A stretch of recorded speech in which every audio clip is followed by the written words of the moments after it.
காரைக்குடி அழகப்பா பல்கலைக்கழக பட்டமளிப்பு விழாவில் ஆளுநர் RN ரவி பங்கேற்று பட்டங்களை வழங்கினார். பல்கலைக்கழகத்தின் 36வது பட்டமளிப்பு விழாவில் மொத்தம் 43,163 பேருக்கு பட்டங்கள் வழங்கப்பட்ட நிலையில் 314 பேர் ஆளுநரிடம் நேரடியாக பட்டங்களை பெற்றனர். முன்னதாக பல்கலை வளாகத்தில் நடைபெற்ற மரக்கன்று நடும் விழாவில் பங்கேற்று ஆளுநர் RN ரவி மரக்கன்றுகளை நட்டார். ஆளுநருடன் மாணவர்களும் மரக்கன்றுகளை நட்ட நிலையில் மரம் நடுவதுடன் நின்றுவிடாமல் வாரந்தோறும் அதன் வளர்ச்சியை கண்காணிக்க வேண்டும் என மாணவர்களுக்கு அன்பு கட்டளையிட்டார். இவ்விழாவை உயர்கல்வித்துறை அமைச்சர் கோவி செழியன் புறக்கணித்தது குறிப்பிடத்தக்கது.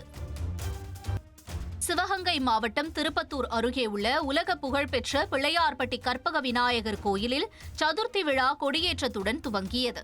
கொடிமரத்திற்கு சிறப்பு பூஜை செய்யப்பட்டு சிவாச்சாரியார்கள் வேத மந்திரங்கள் முழங்க கொடியேற்றப்பட்டது.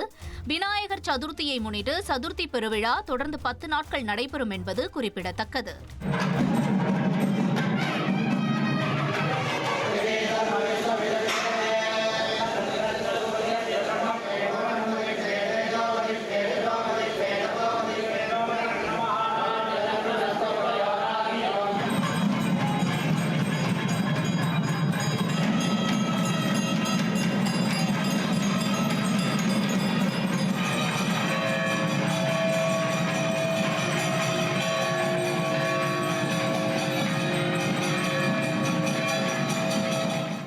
தருமபுரி மாவட்டம் ஒகேனக்கல் பிலிகுண்டுலு பகுதிக்கு வருகிற நீரின் அளவு அதிரடியாக உயர்ந்துள்ளது. கடந்த 4 நாட்களாக நீர்வரத்து 6,500 கன அடியாக இருந்தது. இந்நிலையில் 26,000 கன அடியாக நீர்வரத்து அதிரடியாக உயர்ந்துள்ளது. இதனால் ஒகேனக்கல் நீர்வீழ்ச்சிகள், காவிரி கரையோரங்களில் பொதுமக்கள் குளிக்க மாவட்ட நிர்வாகம் தடை விதித்துள்ளது.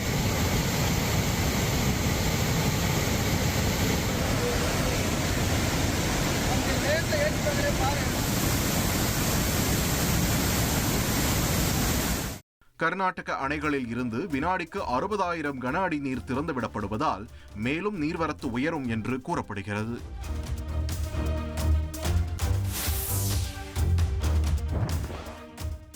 மேற்கு தொடர்ச்சி மலைப்பகுதியில் வெளுத்து வாங்கும் மழை காரணமாக குற்றால அருவிகளில் வெள்ளப்பெருக்கு ஏற்பட்டுள்ளது. மெயின் அருவி, ஐந்தருவி, பழைய குற்றால அருவி உள்ளிட்ட அருவிகளில் நீர்வரத்து சீராக இல்லை.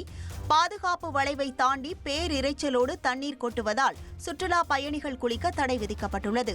அருவி பகுதிகளில் மாவட்ட நிர்வாகம் மற்றும் வனத்துறை சார்பில் கண்காணிப்பு பணி தீவிரப்படுத்தப்பட்டுள்ளது.